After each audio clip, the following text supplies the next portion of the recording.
How y'all doing? And when you're, well, just say continue recording without audio. It's going to have audio. It always says that. It's probably a driver problem, but it's on your hero. Butterfly Spirit 314 to the left of me. Actually, hopefully when it's recording, you see it this way. Otherwise, it'll be to the right of me. So, we're going to talk about two types of demons. You got the demons over there that you can't see, and you got the demons that are the problems, that how they manifest or manipulate your reality, that make it so that you can see them. Okay, so two types of demons. The first type of demons I ever saw were they manifested in my face, okay, in my actual reality. But I don't think that it was as 3D as I thought it was, because I could see them. So one of my abusers started reading the Bible, and it, just like in a Ouija board, a demon came out of the Bible, and it came out of this Bible that said Holy Bible. It was a blue, and it had a white dove on it, and it was paperback. That Bible has been used against me a lot of times. Stuff's always came out. But anyway, he read from it. Paranormal activity started happening, lights started flickering on and off, and this happened when I was 7 and 8, right? I think I was 7 though. So what happened is that this thing that looked like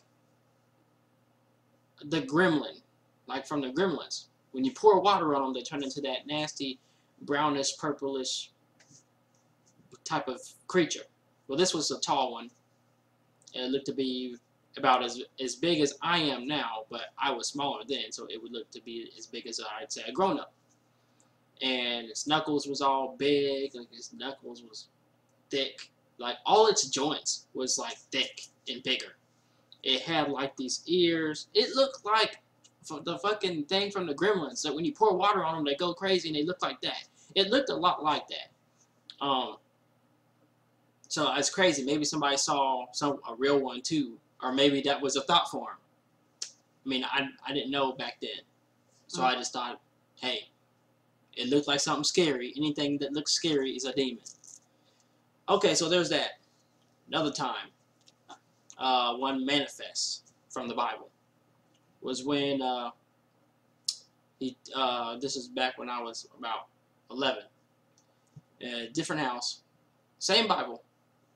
The one with the blue dove, the one with the blue Bible, paperback with a white dove on it. He licked it with his tongue, and then he told me to swear a lie, or he told me to swear on it, or whatever, a lie about me, telling him about him abusing me when I went down to the summer to visit my dad. Because of the first time I did that, I was like 6 or 5, and my dad knocked his teeth out, so I guess it was something that he always worried about. Whenever I visit my dad, I would say the same thing. He was worried about my dad coming to, hit him with the butt of a gun or something like that. Anyway, he sent me to the room. It was nighttime. My mom was always at work during these times. She always is. Did he have a job? No. He spent all his time raping my sister, beat me, beat my sister, stuff like that. Anyways, he sent me to the room. He takes his Bible, looks at it again, takes my shirt off, tells me to get on the top bunk, and he smacks it on my stomach. Okay, turns the lights off, leaves, and my sister's not there. My sister, she's in the front room, and he was in the front room. I'll tell you how I knew that in a minute. So, next thing I know, the Bible starts burning. It's like sizzling on my stomach, like it's a burning sensation, like it's on fire on my stomach. Okay, so then I heard these 3 big booms. Boom, boom, boom. It sounded like somebody is like trying to kick in the door with it's like, or they trying to ram like, yeah, boom, like that, or it's just like if you took your fist and you, boom, boom, like that. It was really, it's like a battering ram or something. But yeah, then, it's like if you have the police trying to It was basically take the thing and try to get into your door. Yeah, that's boom, what, boom, boom, like that. Yeah, it's like that. That's what was going on, and it would have got in there until I yelled for my grandma. She's been dead. But when I yell for her, stuff happens. When I yell for Jesus, nothing happens. When I yell for God, nothing happens. When I yell for my grandma, something happens. So I was like, the hell is that? As soon as I asked what the hell is that, like my brain went and I saw it, and it looked like one of those tourists from World of Warcraft that's on the Horde side. But you know, in the actual game, they don't seem that bad. But I mean, I wasn't playing World of Warcraft during this time. I didn't have any video games to play. Okay, yeah. I have nothing. I was just getting beat all the time. So, like when I say all the time, I mean every day without fail.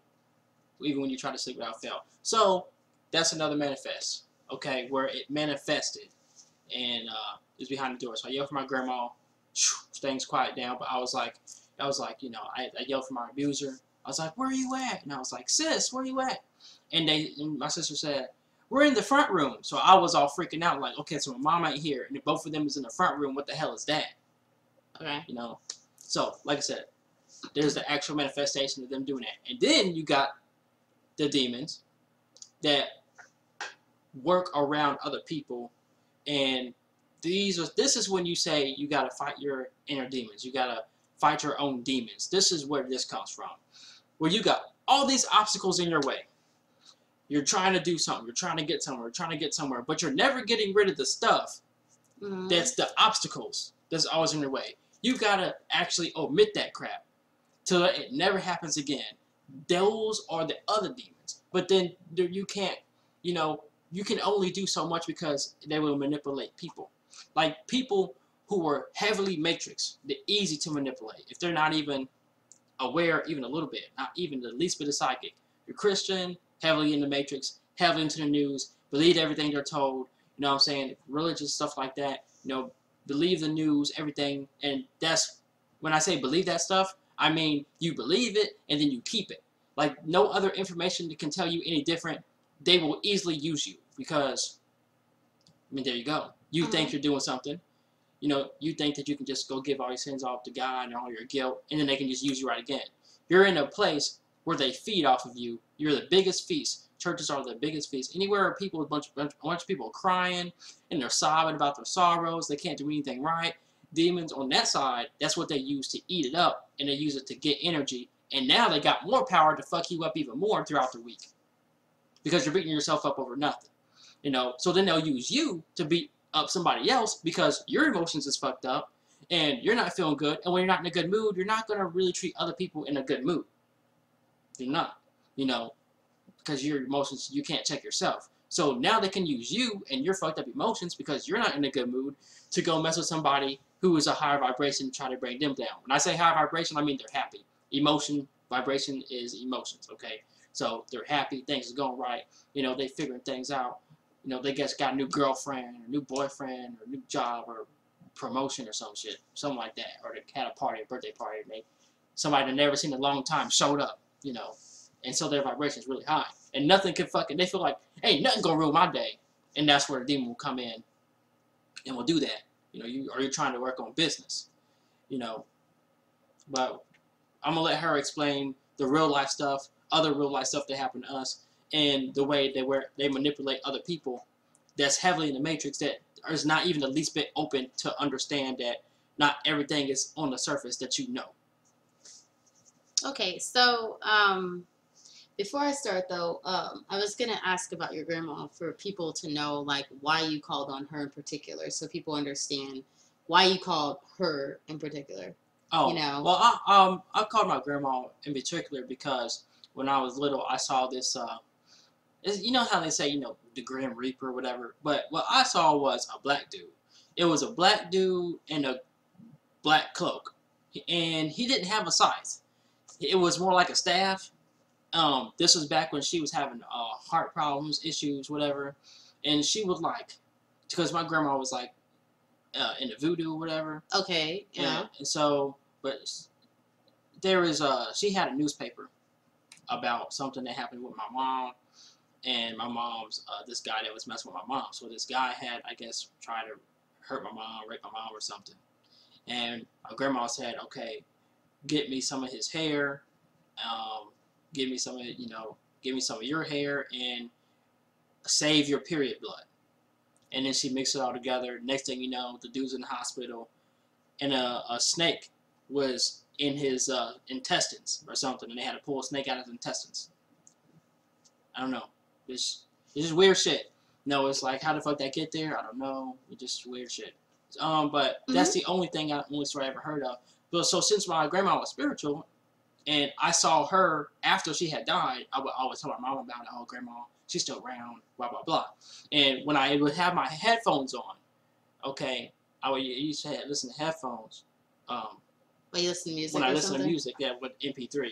Oh, but this was like after I got out of the manifestations. But I would hear her name, she'd call me. She'd be like, Anwan. And I'd be like, Grandma? And I had a dream. Reason why I did call my grandma, to answer the question of why did I call my grandmother, because I had a dream when I was little, and it was as simple as this dream when I was little after my grandmother died, and I was like, where'd she go, and I had a dream that a lightning bolt, that my grandma walked outside, it was nighttime, the moon was out, and the moon was yellow, and there was a lightning bolt that came from the moon, and it hit my grandmother, and my grandma turned into a black cat, and it's as instantly as that. No questions, no church, no nothing. Now, why did they tell me? And I was like, okay, so when I see a black cat, or I see a cat that's black in any type of way, I know that that's my grandmother around. So what happened is that I was told to take the trash out by my abuser, and the trash leaked outside. And I was like, oh, I'm going to get beat. He's going to tear my flesh off again with the board with the nails in it, And this cat showed up. It was black and white. Okay, I was like, oh. And it showed up out of nowhere, okay? I didn't know. There was no off in the distance. It just kind of showed up. Did I see it, like, manifest in front of my eyes? No, I'm busy trying to fucking get the trash away, put it up, and tripping out about me getting in trouble, going to get beat because it leaked.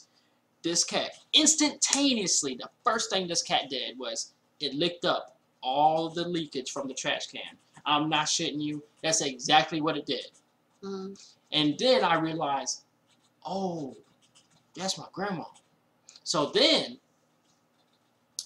here we go, where I was asking my mom, like, Mom, this cat showed up, and it's hung around and hung around. I was like, let's keep it. So we kept the cat. It was in a house, not an apartment. House with a fucking pink roof. It's kind of weird. When the cat was there, I realized since my grandma was around, I could call on her, because I called on Jesus before during the time when my sister was getting raped, and I actually caught it happening, and her rape got worse and worse, and the sounds got even more weird. Okay.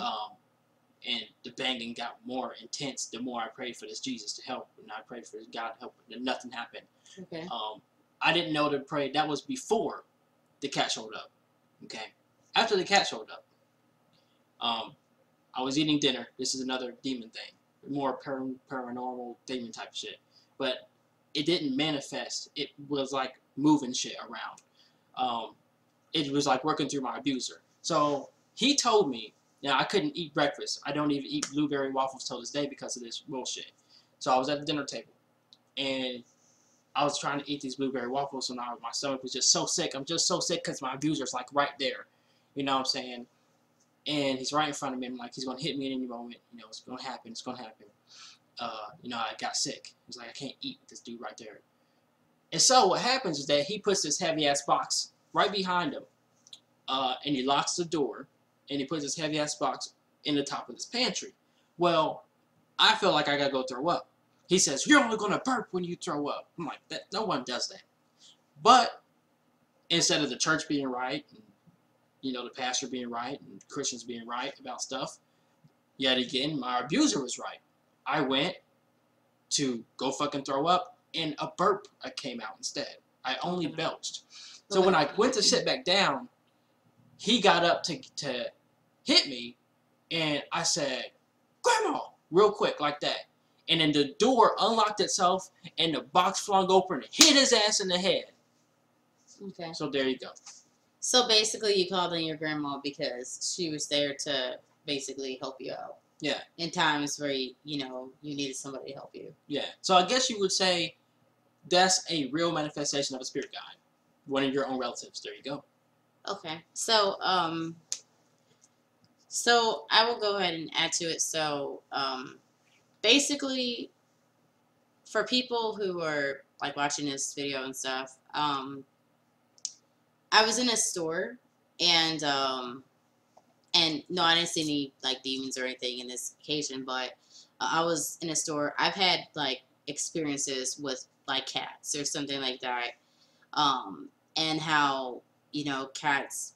A lot of people may not know that they're like have supernatural references to them or spiritual references to them, and I've always been real good with cats and cool with cats, and stuff growing up. So for me, I've been close to cats, but I'm close to dogs too. So like I think it was like last year I went to the store and I was in the store and I was looking up. It was like this basically a spirituality store, new age store, and they had this book and it was about like animal. It's like animal omens. And I flipped this part in this book, and it was talked about cats. And it spoke about this lady who was saying that, basically she had an experience where I'm trying to remember because it's been a while since I read it. So there was this cat that showed up on her property and stuff. And she took the cat in, she didn't know where it came from. The cat just like happened up where she was. And so she starts taking care of this cat because, nobody came to claim it or anything. So she starts taking care of the cat. And the crazy thing is the lady started to notice that the cat started to do things that were like what her mother had did. Her mother had passed, but the cat started to do things like to sit in the same chair that her mother did, and to just to do these same things, in the same spots, the same chair, same whatever, and would seem to react to things when the same way her mother would, look a certain way or something like that. And she had done some research on cats, only to find out that cats basically are half in, half out, meaning they're here and they're also in the spirit world. So it's not unusual to see cats around, supernatural activity of any kind. And actually, cats actually serve as vessels for spirits, like basically people who have died. Basically, the spirit of a person can go into a cat. And then, that so the person can walk around in the cat and to do things, and basically live as a cat. And so, to me, it's not unusual, with cats. Cats have been around for, hell, hundreds of thousands of years, and so it's not unusual. They've been around with the Egyptians and a lot of other civilizations. They've had supernatural references in a lot of civilizations. So it's not unusual for a cat to do something relating to it being supernatural. That's not unusual. Somebody spoke about, I think everyone watched something where somebody was talking about every time they would meditate, their cat sits in their lap or something like that, or whatever, when they're meditating or something like that. So there you go. That's a good example of, a cat being around during spiritual situations. Now, for Aaron, with the cat being around, that was, basically, to me, that was the cat being there to protect him, and yes, being his grandma, because her soul can be inside of the cat. That's very true. It can happen, My abuser eventually figured out that it was the cat, and he, like, beat it up really bad to the point where we had to let it go so that it wouldn't get harmed by him anymore. He like poked its eyes out and saw all type of crazy shit. So I had to let it go.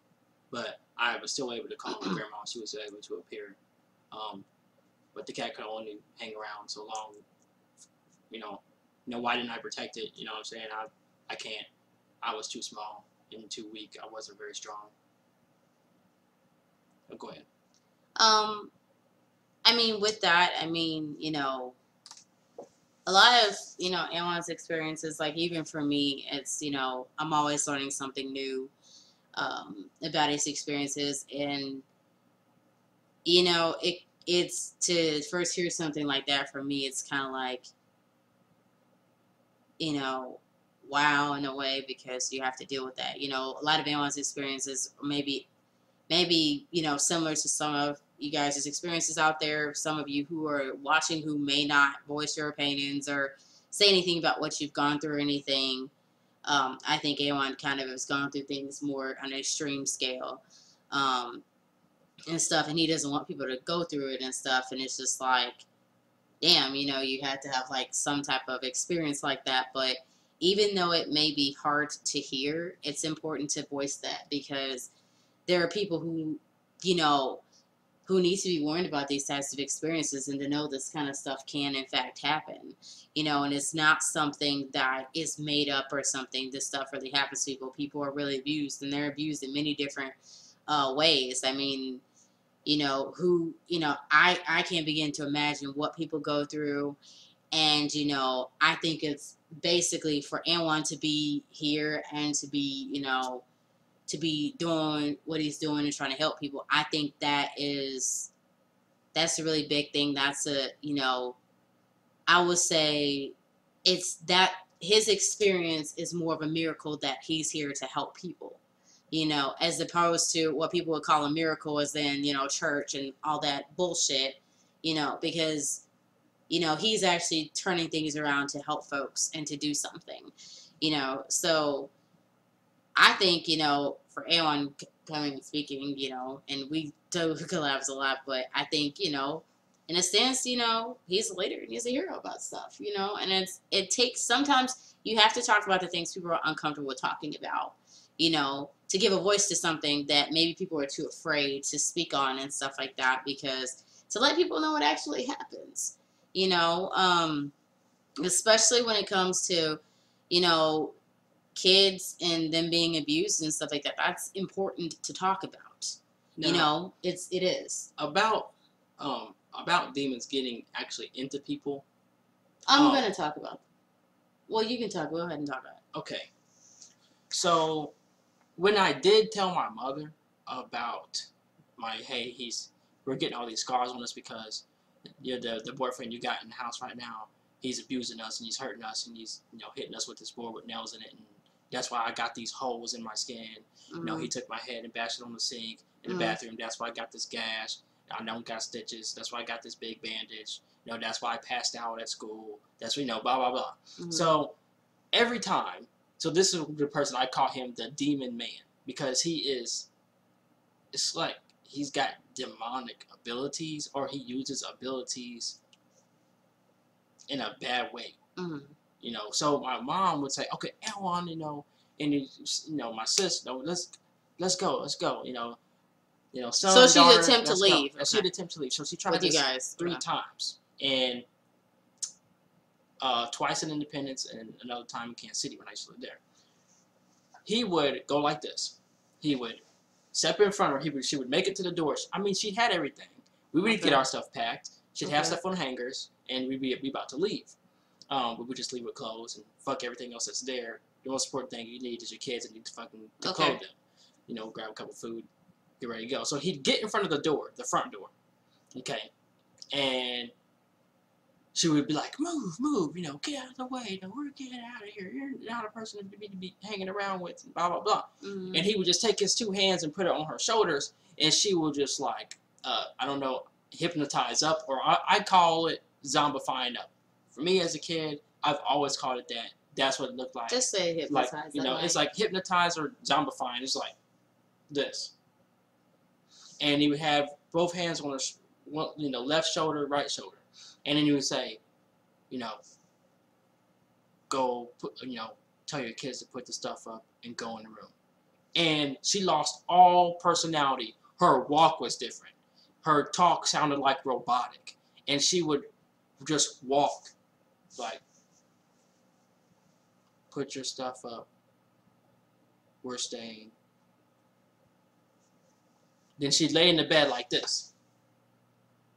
Straight. They ain't have my mama sleep. That happened 3 times. Twice in Independence and last time in Kansas City.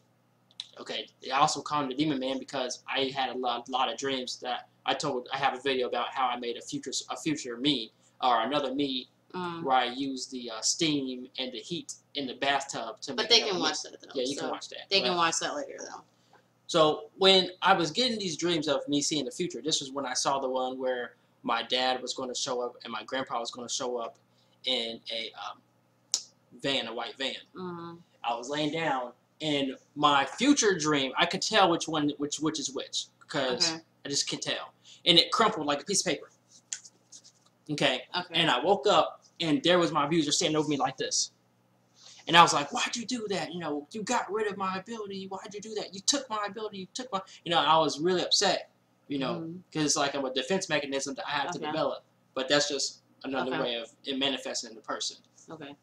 So what people would probably ask is, and I'm pretty sure that they're probably going to ask, why didn't you and your sister just leave or whatever? We didn't have a place to go. Everybody else that we knew was 3 hours away or some hours away in a place called Sedalia. So nobody else was around us. Did you call anybody in your family? Oh, yeah. Did you guys call anybody like when you're at school? Yeah, we didn't have cell phones. No, we didn't know to do that. We were not trained in the what precautions to take or what to do in our situation. Okay. School did not tell us. There never has been a class from age, you know, when you first go to school in preschool, you know, all the way to where I was age 12 and she was age 10 during those times. This was before we got into a different type of abuse when I was living with my dad. Okay. So there was never been a class. We knew about DARE. Okay. Don't smoke and drink and all that, but that's it. Okay, so other people may ask the question of what about, so they would probably ask us, and Christians might ask, well, why didn't you tell the church, or I did. Did you tell the church yes. about what was going on yes, and I what did. they do? They told me to say to my abuser, in the name of Jesus Christ, I bind you. Now, I said that, didn't work. I got punched. That day I got punched in the stomach. That really hurt. Another time they told me to say, in the name of Jesus Christ, I rebuke you. I said that. I got choked and slammed. I did that twice, there and at another time. And both times it actually ended the exact same way. Okay. And they told me I just need to pray to Jesus. And I already told you guys about when I did that part. My sister getting ready to continue. So I'm stuck with that forever because I never went to do anything. I just sat there and prayed, believing that this dude was going to help because I'm not new to the paranormal stuff. So I was actually expecting him to manifest and do whatever do what he needed to do. But all the stuff they said, but nothing. So did you guys like watch TV or anything? Oh yeah. So had you guys ever, as kids, like when you were living with him, had you guys ever saw anything that like of kids doing stuff like being in situations where they would call people, like they would, if they were in situations where they needed help? Did you guys ever see stuff like that? No. When the beatings started, he turns the TV off. There's no TV, but he will turn the radio up really loud because neighbors were starting to notice. So he would turn the radio up loud to drown out our screams. So what about the neighbors? Why didn't you guys go to the neighbors? We did. Her name was Miss Thatcher, and that's how I found out about a church. And the church, her place had red carpet, and it was kind of weird because went to a church, and the church had red carpet. I said everything I needed to say, did everything they told me to do. Nothing happened. Did you guys confide in any other neighbors? No, they came over, asked what's happened. He cussed them. My abuser would cuss them out, and they would leave. I would try to bring friends over. My sister would try to bring friends over. They'd come over, and he would cause me and my sister to fight right in front of them, and they would be like, "What's up with y'all? You know, I thought y'all was nice to each other," which we are, you know. But when the abuser's there, he causes you both. You know, their goal is to do what the church does. So another thing is, why would you allow him to do that with your sister in front of other people? I didn't. I grabbed the bat. You know, I would try hitting them. When friends came over, like, how would he get you guys to argue? He would say, "Go hit your brother. Go punch him in the face." So You would just she gotta do just it. so would she just do it, or Yes, you just do it. so she just do something and she didn't question it, or she just did it out of fear of not getting hurt? It's actually, he used the Bible. He said, well, God says to do it, because if you don't do it, you'll go to hell. And if you don't do it, if you don't do it because of me, then you'll get beat. So it's both ways. He was basically the same as God, the Bible was. He was the same, even though he was the same as Jesus. You know, follow him, do what he says, or get beat. So at the time you were a Christian. Except he wasn't murdering me. Except she wasn't murdering me. She was just, you know, I guess you could say stoning me, but not to but death. you were a Christian though at this time, right? Yes. Okay, and you believed in Christianity and stuff like that, which is why the Bible had hold. Yeah. Because of that. Okay, Yes. I'm just trying to clarify it for people so that they know, because I'm not asking him questions to like grill him in any way. It's just as to answer questions that I think people are asking questions I think people are gonna ask. So like you know they can get that information out. I understand. I haven't got no problem answering any questions.